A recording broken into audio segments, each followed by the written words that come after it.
See, I think I messed this one up because there's no bee activity. Whenever I do this, I get overwhelmed by smoke sometimes, and it reminds me of SEER school. If you know, you know. So, a local beekeeper Facebook group recommended a late hive split, and I think I might have done the wrong thing. This was my first hive. It was full, an angry hive, really. And I got this second deep off, and it was way too heavy for me to put on top of the original hive because I wanted to have them draw out this medium super. So I was going to put that in the middle of the two deeps for like a week. And anyway, it was like an hour into all my inspections, and I decided to do a split. As you can see, there's hardly any activity, so I think I made a mistake. This is my second hive that I got in June.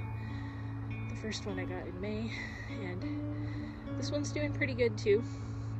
I did see some bees here. They could just be robbing, but I got a queen from Bee Weaver in Texas, and I haven't opened it up yet to see if she's still alive. She was supposed to be here yesterday, but you know, Northwest Montana, we don't get mail on time. So some good news, there are bees in here. So I'm going to install the queen, and hopefully this one will have enough time before winter to build up. I have to wear readers to see the tiny eggs. So I inspected this hive split. I see no queen cells, and I do see brood from this other hive.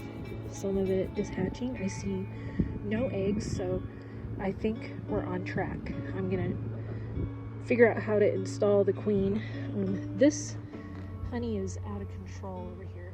I gotta get that back in, but they expanded it past its frame borders. Okay, I'm gonna see if this poor little queen that has been in this package since Wednesday, it's now Saturday. Alright, this is what it looks like. Box here. Oh, they're still alive.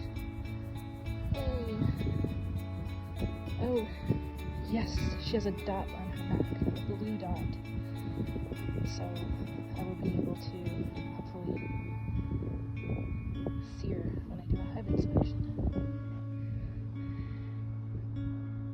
On this end, it has a cork, and there's a candy plug. So in order for the other bees to get used to her pheromone and not kill her, I have to take this cork out and then install this into the hive so that the bees from the outside can eat a hole and let her escape.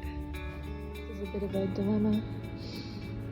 See, I don't know if I'm just supposed to put it on top like that, which it looks like that's what it's made for, but then I would need a shim. I suppose I could just take a couple boards out of the super, which maybe that's what I'll do. Otherwise I'll have to squeeze it in here, which I guess I could do that too. Just might want some honey. So, plus I think the bees that are in here, they have to have access to some of this honey so they can feed her. So I think that's what I'm going to do, is I'm just going to squeeze it down, even if I ruin some honey.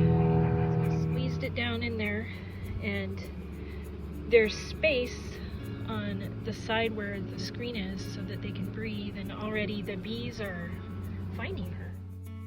I'm just going to put this honey super on without the queen excluder. I saw a dastardly yellow jacket, so I'll check it in a few days and see what's going on with this honey super. She might go up in there and lay when she gets out. Also, I wanted to see the status of this little side vent that for whatever reason, this migration palette must be warped, and the bees in this hive are using it as a second entrance. And anyway, I just want to block it off. So for my second hive that I started in May, I went ahead and I put this honey super on because they had a bunch of swarm cells, but I put this queen excluder on. Well, they haven't even barely touched it. I don't even know if there's going to be enough time to drop pollen or anything on this one. So I'm going to remove the queen excluder. David Burns doesn't use them and doesn't like them. Maybe that will encourage them to go up there a little bit more. Thanks for watching. I'm new at this. If you have any advice, please let me know. Thanks.